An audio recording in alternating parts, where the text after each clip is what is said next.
La frase que nadie esperaba llegó una mañana que parecía perfectamente normal en la mansión de cristal y acero de los Montgomery, ubicada en una colina privada a las afueras de Seattle, donde el dinero no hacía ruido pero sí imponía silencio, y donde Ethan Montgomery, uno de los empresarios tecnológicos más poderosos del país, creía tener control absoluto sobre cada aspecto de su vida excepto uno, sus hijos. Desde la muerte de su esposa 4 años atrás, la casa se había vuelto un lugar grande, impecable y emocionalmente vacío, habitado por relojes caros, arte moderno y 2 niños gemelos de 7 años, Lucas y Daniel, idénticos en apariencia pero cada vez más distantes de su padre, quien los amaba en silencio pero no sabía cómo acercarse, refugiándose en reuniones, vuelos privados y decisiones multimillonarias mientras una sucesión interminable de niñeras entraban y salían incapaces de manejar el carácter reservado de los niños ni la frialdad del ambiente, hasta que llegó Valeria, una joven latina de voz serena, mirada firme y pasado humilde, contratada casi por descarte después de que la última niñera renunciara llorando, y desde el primer día algo cambió sin que nadie pudiera explicarlo. Valeria no intentó comprar el cariño de los niños con juguetes ni reglas estrictas, simplemente se sentó con ellos en el suelo, los escuchó, les habló en un español suave cuando estaban tristes y en inglés claro cuando necesitaban estructura, y poco a poco Lucas volvió a reír y Daniel empezó a dormir sin pesadillas, algo que no pasaba desde hacía años, aunque Isen apenas lo notaba, ocupado como siempre, hasta aquella mañana en que bajó temprano a la cocina y los vio desayunando juntos, los niños tranquilos, Valeria sirviendo jugo con una naturalidad que parecía fuera de lugar en una casa tan rígida, y fue entonces cuando ocurrió, cuando Lucas levantó la mirada, señaló a Isen con su cuchara y dijo con total inocencia "She says you look like our other dad", y el mundo se detuvo. Isen sintió que la sangre le abandonaba el rostro, Daniel se quedó congelado, y Valeria dejó caer el vaso de vidrio que se hizo añicos en el suelo, porque ella sabía exactamente lo que había dicho. Sabía que esa frase no debía haber salido a la luz todavía, no así, no frente a él, no sin preparación, pero ya era tarde, y el silencio que siguió fue tan pesado que parecía aplastar las paredes, Isen tragó saliva. Se acercó lentamente, miró a Valeria a los ojos y preguntó con voz baja pero firme.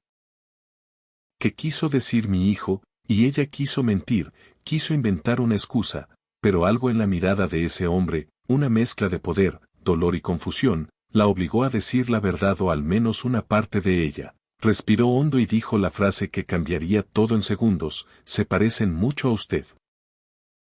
Pero también a alguien más que yo conocí, y en ese instante Isen comprendió que su vida, tan cuidadosamente construida, tenía una grieta enorme que alguien había estado viendo desde el principio, una grieta que tenía nombre, pasado y consecuencias, porque Valeria no era solo una niñera, era una testigo de algo que él había enterrado hace años, algo relacionado con un acuerdo confidencial, una clínica privada, un hermano gemelo del que nunca hablaba y una decisión tomada en el momento más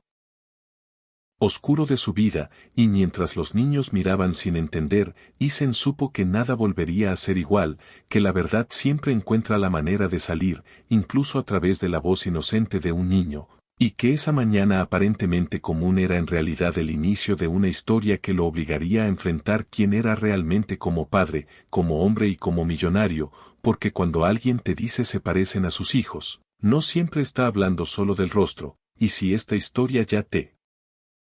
tiene atrapado, no olvides suscribirte al canal, porque lo que viene en el próximo capítulo es aún más intenso y te prometo que no vas a querer perderte ni un segundo.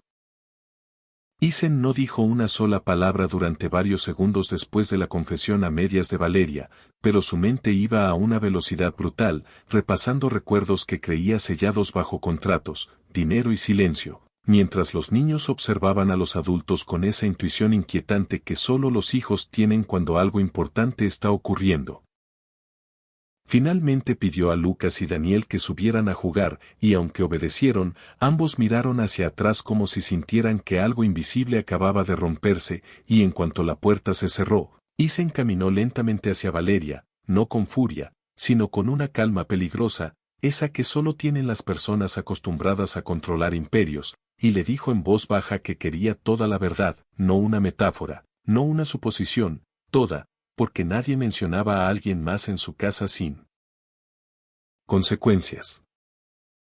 Valeria tembló, pero no retrocedió, sabía que ese momento llegaría tarde o temprano desde el día en que vio por primera vez a los gemelos y reconoció en ellos una cicatriz mínima junto a la ceja de Daniel, idéntica a la de un hombre que había amado en silencio años atrás, un hombre con el mismo rostro de Isen pero con una vida completamente distinta, y respirando profundo comenzó a contarle cómo, antes de llegar a esa mansión, había trabajado limpiando en una clínica privada en California. Una de esas que no aparecen en Google Maps, donde el lujo y el secreto se mezclan, y donde conoció a Gabriel Montgomery, el hermano gemelo de Isen, el gemelo que oficialmente no existía, el que había renunciado al apellido, al dinero y a la empresa familiar después de una pelea irreversible, el que decidió participar como donante en un programa exclusivo de paternidad asistida para hombres que no podían o no querían figurar públicamente, y mientras Valeria hablaba, cada palabra era un golpe seco en el pecho de Isen, porque él recordaba perfectamente esa etapa, el escándalo que casi destruye su compañía, la muerte de su esposa durante el embarazo, la desesperación que lo llevó a aceptar una solución limpia ofrecida por abogados y médicos sin escrúpulos, hijos biológicos, pero con un donante anónimo que jamás reclamaría nada, alguien genéticamente compatible. Alguien que compartiera su sangre sin ser él, y ese alguien fue Gabriel.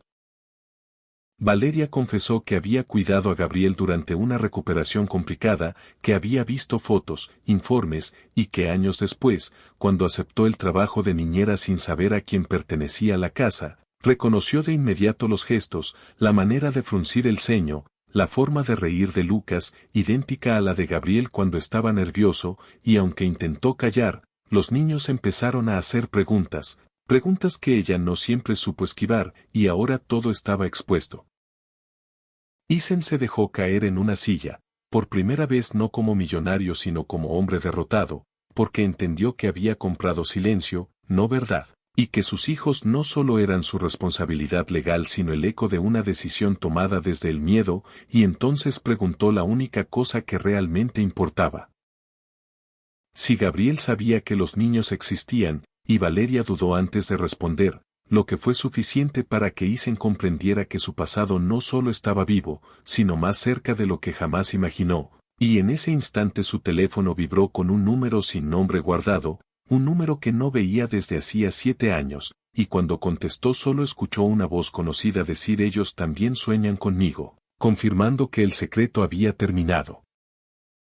Si este capítulo te dejó sin aliento, asegúrate de suscribirte ahora mismo al canal, porque en el próximo capítulo el reencuentro lo cambiará todo y nada volverá a ser blanco o negro.